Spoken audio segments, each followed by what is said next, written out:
Alam mo ba, alam mo ba, alam mo ba, alam mo ba, alam mo ba, alam mo ba? Alam mo ba, alam mo ba, alam mo ba, alam mo ba, alam mo ba, alam mo ba? Alam mo ba, alam mo ba, alam mo ba, alam mo ba, alam mo ba, alam mo ba? Alam mo ba, alam mo ba, alam mo ba?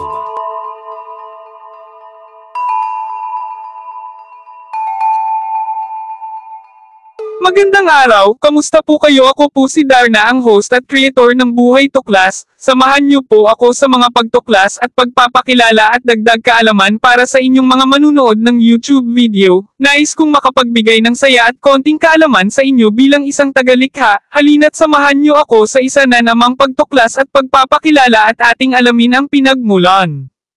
Gabriela Luis Ortega Lopez, born December 2, 1998, known professionally as Gabby Garcia, is a Filipino actress, global endorser, singer, host, and vlogger. She is currently an exclusive artist of the GMA Network. Her first acting role was as Nicole Perez on GMA Network's primetime series My Destiny, Pia Santa Maria in Let the Love Begin.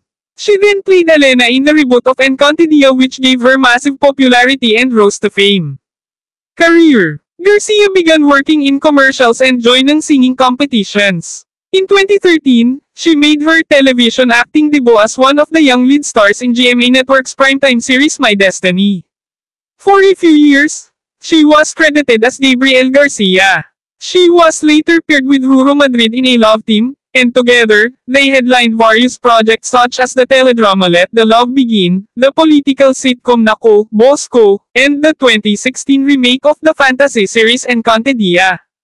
In Encantadia, Garcia portrayed the breakout role of Sangre Elena, originally played by Karil, elevating her and her co-stars' celebrity status.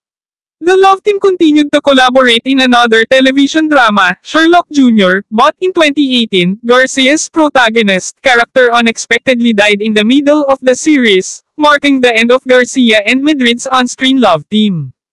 At the same year, Garcia starred in her first television drama outside the former love team through Pamilya Roses with Gloria Diaz and Carla Abellana. In 2019, she starred in the revenge drama series Beautiful Justice with Bea Binene and Yasmin Kurdi.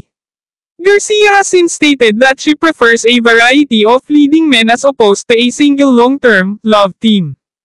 In the promotions for LSS, Last Song Syndrome, a movie in which her leading man is played by her real-life boyfriend Khalil Ramos, she and Ramos have refused to call themselves a love team. Mag-subscribe sa aming channel para sa higit pang nakakangganyo na makasaysayang nilalaman at tiyaking pindutin ang notification bell upang hindi makaligtaan ang isang update. I-like, ibahagi, at iwanan ang iyong mga saloobin sa seksyon ng mga komento sa ibaba. Salamat sa pagsama sa amin sa nakakapagpapaliwanag na paglalakbay na ito. Hanggang dito na lang mga katuklas ko at umaasa po ako na napasaya ko kayo at nakapagbigay ako ng konting kaalaman. Kung nagustuhan po ninyo ang content, inaanyayahan ko po kayo na mag-subscribe at hit the notification bell para sa mga bagong video na aking ilalabas at paki-like na rin po ang video bilang tulong at pagsuporta sa Buhay Tuklas. Maraming salamat po and God bless.